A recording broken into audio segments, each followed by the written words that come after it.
Well, look at that. Famine pulls again this in this stream. Okay, okay. We just had them with hammer and nail. That was the third SCP, and now we have famine pulls with the last one. Okay. The last one of famine well, not famine pulls of today's reading is called "Don't Leave Me This Way." Oh boy. It's probably gonna be a little bit tragic, eh? Okay, let's go. Neutralized. Okay. Interesting. Containment procedures. It's crazy for me how, like, over the years of reading these, I'm like, man, neutralized is so rare. And it is still rare. Don't get me wrong, it's still rare. Not as rare as Apollyon and Thaumiel, but it's still.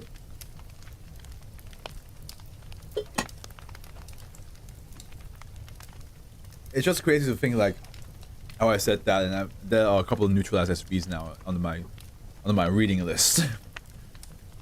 Special containment procedures. The home SCP-2589. It was previously located and has been dismantled and incinerated.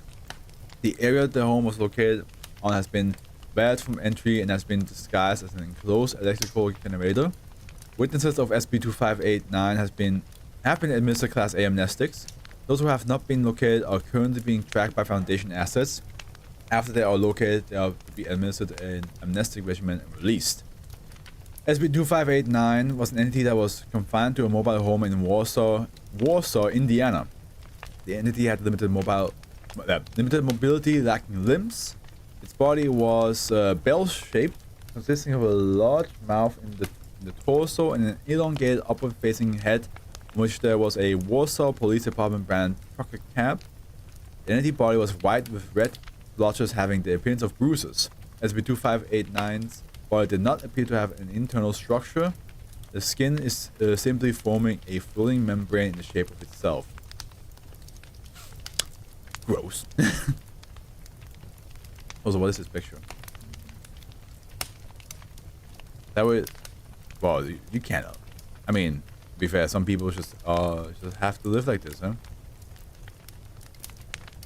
Some people live like this and they can. The entity was capable of manipulating the physical reality of the area around it.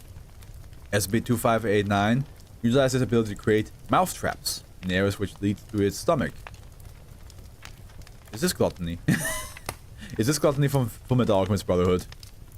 Or Fullmetal Alchemist, you know, but he's in both. These spaces manifested as spaces in walls enclosure of any kind, such as doghouse closets. Pardon me. Doghouse closets, and in one case, a pair of pants. Ugh. Putting on pants just to be, like, slowly eaten? Ugh. These poles have a tendency to manifest most commonly in holes.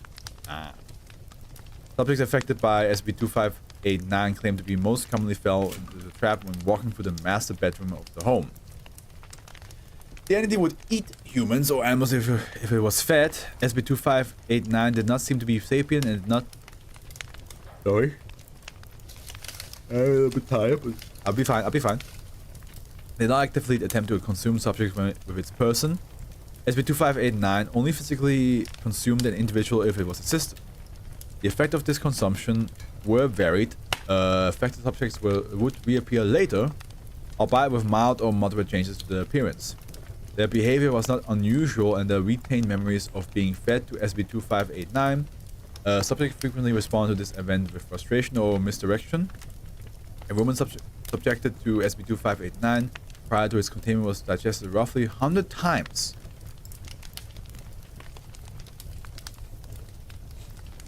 Wow. When questioned, Emma Clark, 23, seemed frustrated to quote, "I don't see what the problem is." You're being digested, sister. That's the problem. When SCP-2589 inhabited the home, the people living in that home expressed dismissal or disinterest in SCP-2589. Adolescent, however, did not seem to be affected by the anomaly and would respond to SCP-2589 as one would typically expect. The home where SCP-2589 was found, when investigated, revealed that the surviving children growing up around SCP-2589 were conditioned to accept it from a young age. Don't like that. Addendum A. Selected excerpts from video footage located in the home. Dates could not be found on the tapes, but they are arranged in order of occurrence. The home was outfitted with 12 security cameras. Local police had questioned the father, Jacob Clark, about the cameras at one point prior to SCP-2589's neutralization, to which the father responded he liked knowing what went on in his home. The 12 cameras is a little bit excessive, don't you think? The family affected by SCP-2589 were Emma Clark, 23, her husband Jacob Clark, 47, Jacob Clark's brother Ethan Young, 32, the Clark's mother Madison Clark, 67, and 2 children, Andrew, 8, Ezekiel, 11, and a dog, Destroyer, 2. What do you mean, Destroyer? What does that mean? Okay, so we have, that's supposed to be like the times, like 3 minutes past midnight. The deformed man in fetal position with fused appendages appear on the front of the front in the foyer.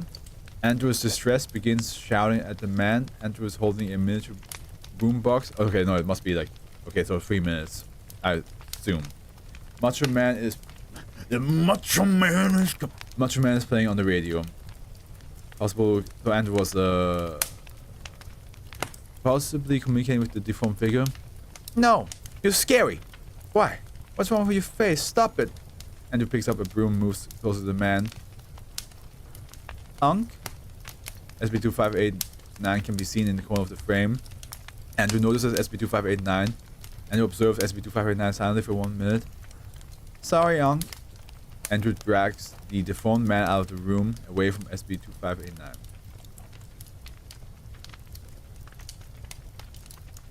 Hold on, deformed man. Okay, gotcha.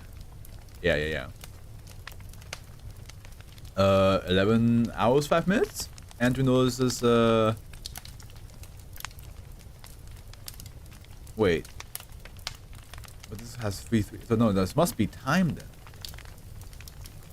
So was Andrew just awake in the middle of the night? Okay, sure. So 11:05. Andrew notices SCP-2589 in the living room. SCP-2589 was stationary. Andrew runs to Madison, his grandmother, and tells her about SCP-2589. Madison gets excited, suggests placing the Uncle Ethan in its mouth. Emma and Jacob enter the room and discuss this with Madison. Madison points at Ethan angrily while talking to Jacob. Jacob points to SCP-2589 and begins shouting. Madison relents and moves to SCP-2589, opening his mouth. Emma and Jacob lift Ethan's body into SCP-2589's mouth. Audio feed returns. See? Wasn't too hard, was it? What the hell, man? 3:33. Andrew and Ezekiel are in the backyard.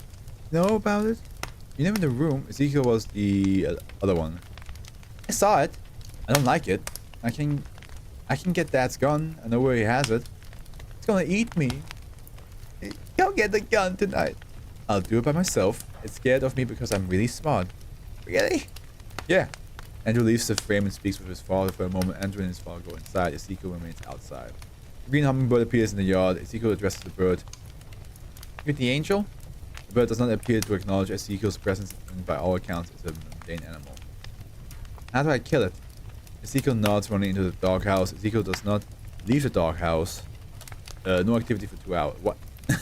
Andrew and Jacob walk outside. Jacob points to the doghouse and Andrew moves closer to inspect it. Andrew begins screaming. Oh. Did Ezekiel get... It's scared of me because I'm so smart. Climbs into a trap. 23,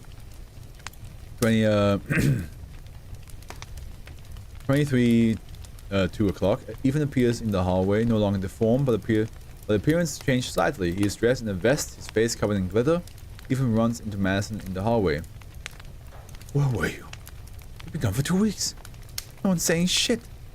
A low moaning is heard.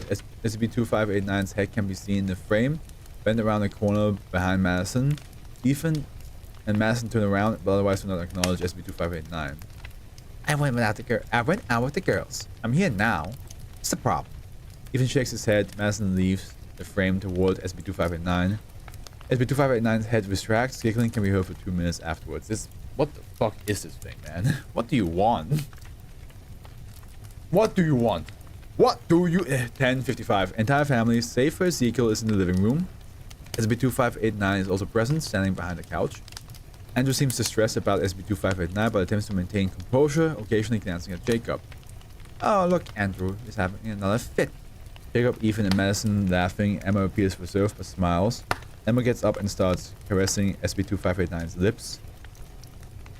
Honey, I can take care of myself. Jacob gets up from the couch, pushes Emma into SB2589's mouth. Ethan and Madison laugh. Andrew goes down, puts his hand to his ears. Bye, honey. What the? This is... Yeah, I feel like the kids probably see how really weird this is. But everybody else is treating it like as if it's like just some normal routine thing that you do. 2 o'clock. Andrew moves down the hallway. Heavily breathing is audible on the tape, as well as a barely audible loop of BG's Night Fever.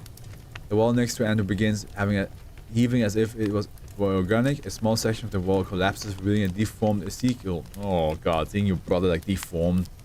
Ezekiel's body appears to have been compressed into a cube. Andrew observes the hole motionless. Kill it!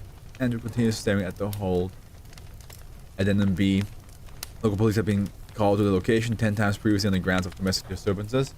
On the 12th, Deputy Alexis Walker received a private phone call from Andrew urging her to get to the location of the home. Alexis had given Andrew a phone number on the previous visit. Alexis arrived at the location, entering the home without provocation, and discovered Jacob Clark in the act of assaulting Ethan Young. Oh my god. What the fuck is going on? Calm down, sir. This ain't none of your business. You don't have any reason to be here in my fucking home. Get down on the ground. You can tell them all about me breaking into your house. Get down on the ground or I swear to God. SB2589 appears in the frame next to Ethan. See, it wasn't me. I didn't do... Alexis fires at SB2589 12 times. Jacob is screaming violently. SB2589 folds over on itself and falls to the ground. Oh my god. Oh my god. Where are the kids? Damn it, the fucking kids. Alexis moves to Jacob, notices that he has been shot multiple times. Alexis looks over to SB2589, notices that he is no longer present. Alexis pinches herself and looks around for a few minutes. Am I dreaming? Alexis is seen leaving the area with Andrew and Ezekiel. She's followed by Ethan and Madison out of the house. The two shout at Alexis while the vehicle drives away. Alexis, Andrew, or Ezekiel could not be located afterwards. Records have been scrubbed from local law enforcement agencies kept on the Foundation private record in line with current disinformation protocol. No anomalous activity has been detected in the house to date. And we have something here that series called Holy Silence.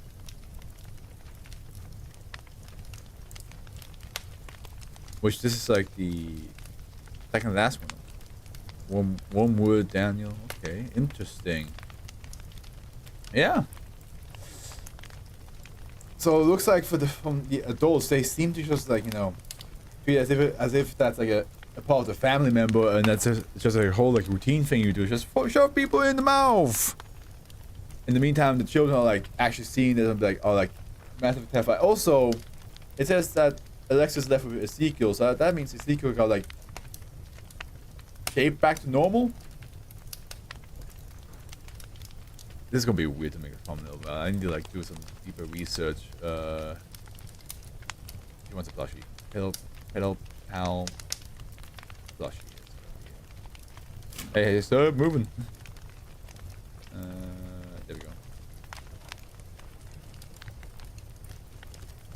Yeah. So as I think I chased this thing, I'm just going to say, yeah, this is there's another one. I still have Gluttony from Fullmetal Alchemist in my head with how he looks. But it looks like the house and... Because like, Ezekiel came out of the house. Like it does seem like the house and normally are connected, right? But you can kill it, which we now saw Alexis doing that. Interesting. I've got to do some deeper research into that one, for the thumbnail specifically, but that was fun.